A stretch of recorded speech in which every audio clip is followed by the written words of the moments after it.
बिस्मिल्लाहिर्रहमानिर्रहीम। अस्सलामु अलैकुम दोस्तों, एक मर्तबा फिर एक सबक आमोज वीडियो के साथ आपका अपना यूट्यूब चैनल दिलचस्प वीडियोस हाजिर खिदमत है। दोस्तों, गुजारिश है कि वीडियो को मुकम्मल सुनिएगा और इसको लाइक एंड शेयर करके दोस्तों तक पहुंचाइएगा। अगर आपने अभी तक हमारे चैनल को सब्सक्राइब नहीं किया तो फौरन वीडियो के नीचे लाल रंग के बटन को दबाकर हमारे चैनल को सब्सक्राइब करें।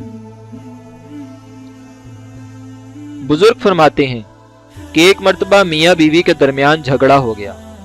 मियाँ कहने लगा, तुझे शर्म आनी चाहिए, मैं तहज्जुद में उठता हूँ, इबादत करता हूँ और तू सोई रहती है।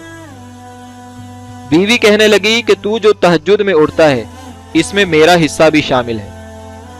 शोहर गुस्से में कहने लगा, बड़ी हिस्से डालने वाली आई, अगर तेरा हिस्सा शामिल है तो इसको निकाल ले। बस फिर क्या था, चंद दिन गुजरे, मियाँ साहब के लिए तहज्जुद में उठना मुश्किल हो गया।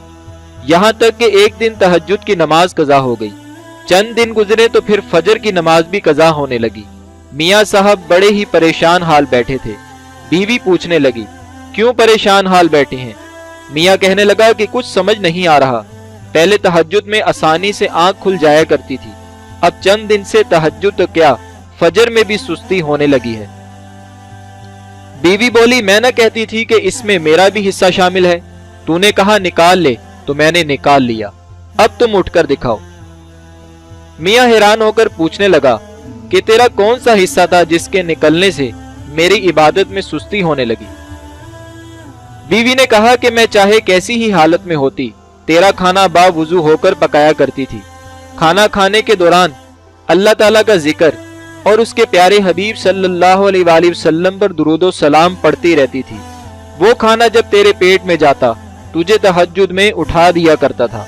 जब तूने हिस्सा निकालने को कहा तो मैंने तेरा खाना बगैर वुजू पकाना शुरू कर दिया। इसी वजह से तुम्हारे अंदर इबादत में सुस्ती पैदा होने लगी। दोस्तों, लिहाजा जो माएं ये चाहती हैं कि उनकी औलाद और घर वाले नमाजी बन जाएं, उनको चाहिए कि खाना बावुजू होकर पकाएं और अल्लाह ताला का जिक्र और प्यारे हबीब सल्लल्लाहु अलैहि वसल्लम पर कसरत के साथ दुरूद पाक पढ़ा करें। चंद दिन के अंदर खुद ही असरात नमूदार होने लगेंगे। इंशाअल्लाह ताला बेनमाजी नमाजी बन जाएंगे। इसी तरह हजरत शाह वलीउल्लाह रहमतुल्लाह ताला अलैह के पोते एक मर्तबा मस्जिद में दाखिल हुए। नमाजियों की जूतियां देखी तो चंद जूतियां एक तरफ कर दी जबकि चंद जूतियां दूसरी तरफ कर दी। किसी ने पूछा, साहिबजादे क्या कर रहे हैं? आपके पोते कहने लगे कि जन्नतियों की जूतियां अलहदा और दोस्तियों की जूतियां अलहदा कर रहा हूं। जब हजरत शाह वलीउल्लाह रहमतुल्लाह ताला अलैह को बताया गया तो आप रहमतुल्लाह ताला अलैह ने फरमाया, जाओ सब जूतियों को मिला दो, वरना जिसको पता चलेगा कि वो जहन्नुमी है तो उसका क्या बनेगा। फिर इरशाद फरमाया कि फुला हिंदू की दुकान से जाकर खाना लाकर इसको खिला दो, इसलिए कि रूहानियत वक्त से पहले जाहिर होने लगी थी। हिंदू की दुकान का खाना खाएगा तो रूहानियत का असर खत्म हो जाएगा और फिर वक्त पर इसका इजहार होगा तो बेहतर होगा।